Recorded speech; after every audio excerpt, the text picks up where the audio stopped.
ఉగ్రవాదులు అటాక్ చేసి దాదాపు 26 మందిని పుట్టన పెట్టుకున్న సంఘటన యావత్ దేశం మొత్తం కూడా దిగ్భ్రాంతి చెందిన సంఘటన ఎదురైంది. మేమందరం కూడా ఈ విషయాన్ని తీవ్రంగా ఖండిస్తున్నాం. ఉగ్రవాదులకు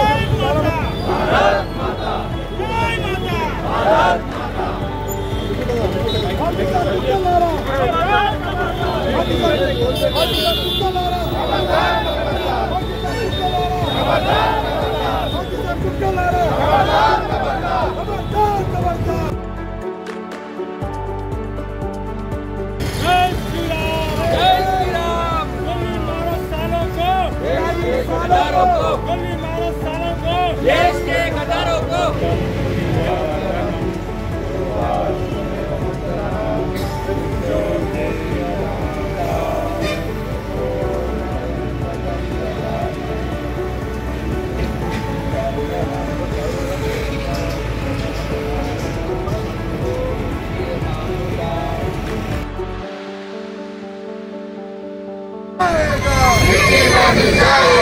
देश के गद्दारों को गोली मारो सालों को, देश के गद्दारों को गोली मारो सालों को, देश के गद्दारों को गोली मारो सालों को, देश के गद्दारों को गोली मारो सालों को। मुर्दाबाद मुर्दाबाद पाकिस्तान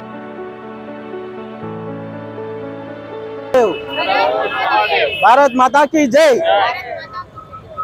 నిన్న ఏదైతే పల్గామ్లో జరిగిన అరాచకం, అనాగరికంగా ఈ టెర్రరిజం ఏదైతుందో ఇస్లామిక్ టెర్రరిజం, ఈ ఇస్లామిక్ టెర్రరిజం అనేది ఒక భయంకరమైన రాక్షసత్వంతో ఈ భారతదేశాన్ని చుట్టుముట్టింది. ఇప్పుడు మన భారతదేశంలో వీళ్ళు అనేక రకాల పేర్లతోటి జిహాదీలు, ఇస్లామిక్ టెర్రరిజం అనేది ఒక జిహాదీల రూపంలో బంగ్లాదేశీలు ఈ భారతదేశంలో చొరబడడం, రోహింగ్యాలు కూడా భారతదేశం చొరబడడం, ఇక్కడ ఉన్న ఈ ఇస్లాం టెర్రరిజంకి తోడ్పడే రాజకీయ నాయకులు, రాజకీయ పార్టీలు వీళ్ళందరూ కలిసి ఈ దేశాన్ని విచ్ఛిన్నపరిచి హిందూ సమాజాన్ని ధ్వంసం చేయడానికి, హిందూ గుడులు గోపురాలని, హిందూ వ్యవస్థలని ఏదైనా కూడా దాన్ని నిర్వీర్యపరచడానికి, హిందూ సమాజాన్ని ఒక భయభ్రాంతులకు చేసి, ఏదైతే మనం ఆఫ్ఘనిస్తాన్ నుంచి పారిపోయినాం, అక్కడ నుంచి మళ్ళీ పాకిస్తాను, తర్వాత బంగ్లాదేశ్, తర్వాత ఇప్పుడు వెస్ట్ బెంగాల్, అదేవిధంగా ఇప్పుడు కాశ్మీర్లో మన స్ట్రెంత్ లేదు. మనది ఎక్కడైతే మన భారత్ మాత మీద జరిగిన దాడి, జమ్మూ కాశ్మీర్ ఒక జమ్మూ కాశ్మీర్ రాష్ట్రం కాదు, మన తల్లి భారత మాత శిరస్సు మీద జరిగిన దాడికి మనం ఒక సామెత ఉంది, నా తల తిరిగితే ఏం చేస్తానో తెలియదు అని అంటారు. అట్లనే తల తిరిగింది. ఒక్కొక్క నిన్న అమరులైన వారి ఆత్మశాంతి జరగాలంటే ఇవన్నీ ఏ టెర్రరిస్ట్ అనేది మనకు అనవసరం. టెర్రరిస్ట్ అంటే టెర్రరిస్టే. వాడి ఒక్క ప్రాణానికి 1008 ప్రాణాలు టెర్రరిస్టులను తీసేయాలి. భారత మిలిటరీ, భారత వాయుసేన, భారత నౌకాసేన అన్ని కూడా నేను నరేంద్ర మోడీ విచారణ తెలంగాణ రాష్ట్ర అధ్యక్షుడిగా డిమాండ్ చేస్తున్న మోదీ గారు, అమిత్ షా గారు, రాజ్నాథ్ సింగ్ గారు, ఇంతకంటే మంచి తరుణం అది జరిగింది. టెర్రరిస్టులను ఏరేయడానికి ఇదే మంచి తరుణం. మాతాజీ कल जो हुआ जम्मू कश्मीर में, हमारे भारत माता के सिर के ऊपर धाड़ी हुआ. जब सिर फिरे तो किसी को नहीं सुन सकते. हम भाषा संभाल के बात करने का कोशिश कर रहे, मगर खून ऐसा गरम हो जा रहा. इसलिए मोदी जी अभी सोचने का टाइम नहीं है और कितने देने जाने का है. मोदी जी, योगी जी, अमित शाह जी, राजनाथ सिंह जी, पूरे लोग मिलके जो है ना, एक अमर हुआ कल, एक को 1008 आतंकवादियों को खत्म करना है.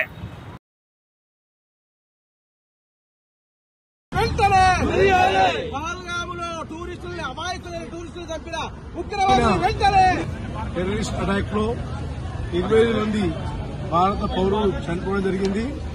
దాన్ని ఖండిస్తూ ఇవాళ తెలంగాణ హైకోర్టు అడ్వకేట్ అసోసియేషన్ హాల్లో వాళ్ళకు నివాళులు అర్పిస్తూ, వాళ్ళు ఏవైతే టెర్రరిస్ట్ అటాక్ చేశారో వాళ్ళు ఇమీడియట్ గా అరెస్ట్ చేసి ఇమీడియట్ గా ఎవరైతే చనిపోయినారో వాళ్లకు నిజమైన కంపెన్సేషన్ చేయాలని చెప్పేసి మా తెలంగాణ హైకోర్టు అడ్వకేట్ అసోసియేషన్ తరఫున డిమాండ్ చేస్తున్నాం. ముఖ్యంగా ఖండిస్తున్నాం. అందరూ కూడా ముక్తకంఠంతో ఖండిస్తున్నారు. ఈరోజు ఏ సమాజమైనా తాగులేదు, టెర్రరిజం అనేది అవుట్డేటెడ్ అది, దానికి తావులేదు. ఏ మతానికి కూడా సంబంధం లేని వాళ్ళు టెర్రరిస్టులే కాబట్టి ఖచ్చితంగా వాళ్ళకు తగిన శాస్త్ర చేయాల్సిన అవసరం యూనియన్ గవర్నమెంట్ పై ఉన్నది.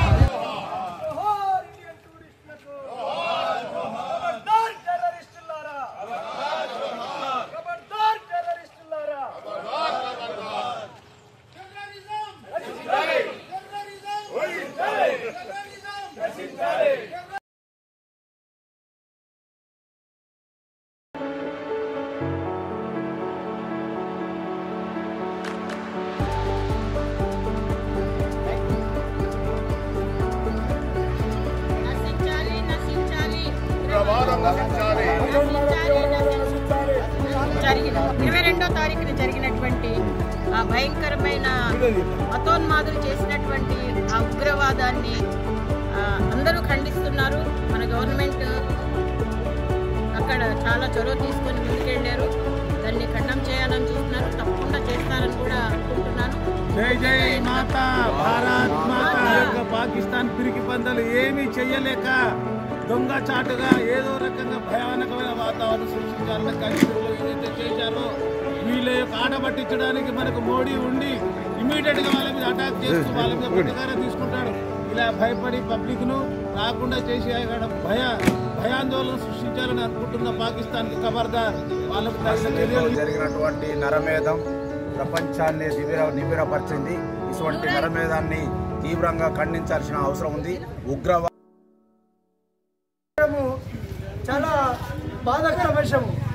ఏ విధంగా అయితే ఈ జమ్మూ కాశ్మీర్ భారతదేశంలో అంతర్భాగము ఆ 370 ఆర్టికల్ తీసేసిన తర్వాత వాళ్ళ యొక్క మనసులు చాలా విచ్ఛిన్నం చెందాయి. ఆ 370 ఆర్టికల్ తర్వాత ఆ యొక్క ప్రాంతం లోపల అభివృద్ధి చాలా వేగంగా జరుగుతుంది. ప్రపంచ దేశం అంతా కూడా ఆ పర్యాటక ప్రాంతాన్ని చూసి ఆ కాశ్మీరం యొక్క అందాలను చూసిన తర్వాత చాలా మంది కూడా ఆశ్చర్యం అనిపించింది. అలాంటి సందర్భం లోపల ఈ దేశాన్ని బద్నాం చేయాలనే ఉద్దేశంతో ఆ పాలకాంలో ఈ యొక్క ఉగ్రవాదుల యొక్క దాడి చాలా బాధాకరం జరిగింది. అదేవిధంగా వెంటనే భారత ప్రభుత్వం చర్యలు ఎలా ఉంటాయి అనేది ఎవరికి కూడా తెలియని విషయం. కాబట్టి మన ఇంటి పక్కనే ఉండొచ్చు, వాళ్ళందరినీ కూడా ఏకం చేయాల్సిన బాధ్యత ప్రతి ఒక్క పౌరుడిగా, ఒక హిందువుగా మన యొక్క బాధ్యత. కాబట్టి ఈ యొక్క విషయాలన్నింటినీ మనం గమనించి ఎక్కడెక్కడైతే దాడులు జరుగుతున్నాయో, ఎక్కడెక్కడ సంఖ్య పెరుగుతుందో దానికి కారణము ఈ యొక్క పాకిస్తాన్ యొక్క చర్య. కాబట్టి మనందరం కూడా మన చుట్టూ ప్రాంతాల్లో ఉన్నటువంటి హిందువులందరూ ఏకం చేసి ఇలాంటి ముందు జరగకుండా ఆ యొక్క ప్రాణాలు కోల్పోయినటువంటి వారందరూ కూడా మనం ఒక నిమిషం పాటు శ్రద్ధాంజలి ఘటిస్తూ వాళ్ళ యొక్క కుటుంబానికి ప్రగాఢమైనటువంటి సానుభూతిని మనందరం తెలియజేస్తూ వాళ్ళకి భగవంతుడు శక్తి సామర్థ్యాలు ఇచ్చి వాళ్ళ కుటుంబాన్ని ఆదుకోవాలని చెప్పేసి మనందరం కూడా ఒక నిమిషం పాటు శ్రద్ధాంజలి ఘటిస్తే బాగుంటుంది. మనం చూస్తే ఈరోజు భారతదేశంలో మొన్న జరిగినటువంటి సంఘటన చాలా దురదృష్టకరమైనటువంటిది.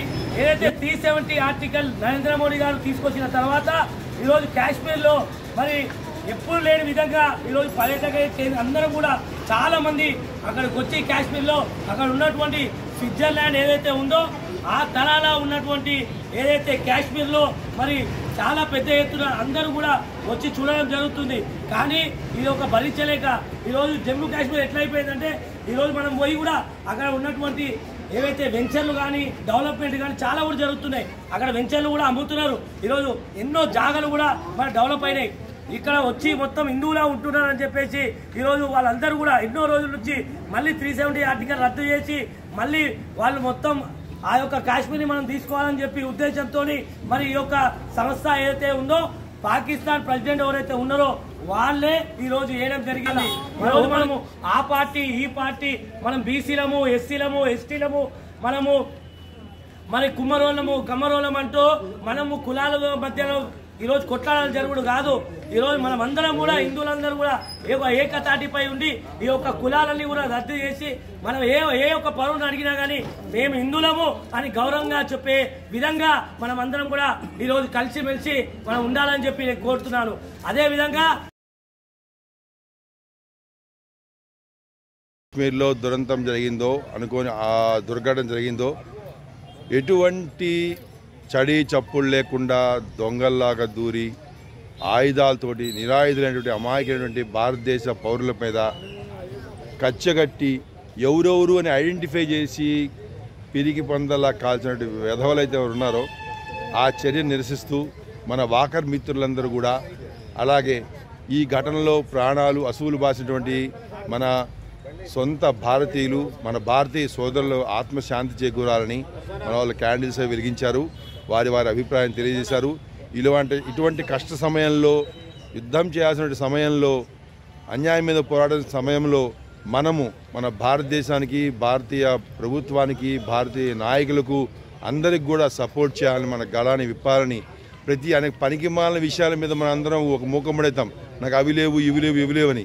కానీ ఇప్పుడు మనకు కావాల్సిన రక్షణ, మన భారతదేశానికి, భారతీయ పౌరుల రక్షణ.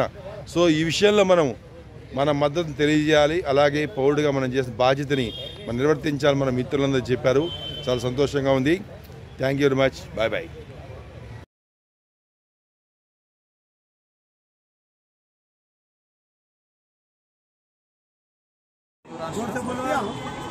भारत माता की जय, जय हिंदू राष्ट्र। ये जो अभी पहलगाम में कश्मीर में जो हुआ और पिछले 10 दिन से बंगाल में जो हो रहा, तो इमीडिएटली हिंदू राष्ट्र घोषित करना चाहिए और मोदी से डिमांड करते हैं।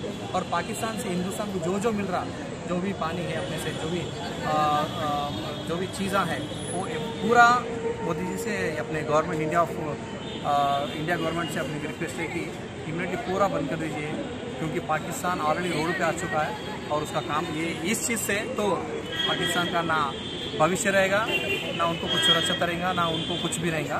वो उसको टोटली अपन जो है सो उसको बाइकआउट करना वर्ल्ड। इस बीच में एक और बात बोलना चाहता हूँ, जो मेरे इनोसेंट भाई बहनों को मारा है, इसके पीछे जो भी हो, मोदी जी और मेरे आर्मी वालों का, फौजी भाइयों को मैं रिक्वेस्ट करता हूँ, उनके घर में घुसकर मारिया पाकिस्तान।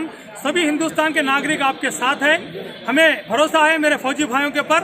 अगर मोदी जी जिस तरीके से निर्णय लेंगे, योगी जी अमित शाह जी से बातचीत जिस तरीके से कर रही है, हम समझ सकते हैं कि पाकिस्तान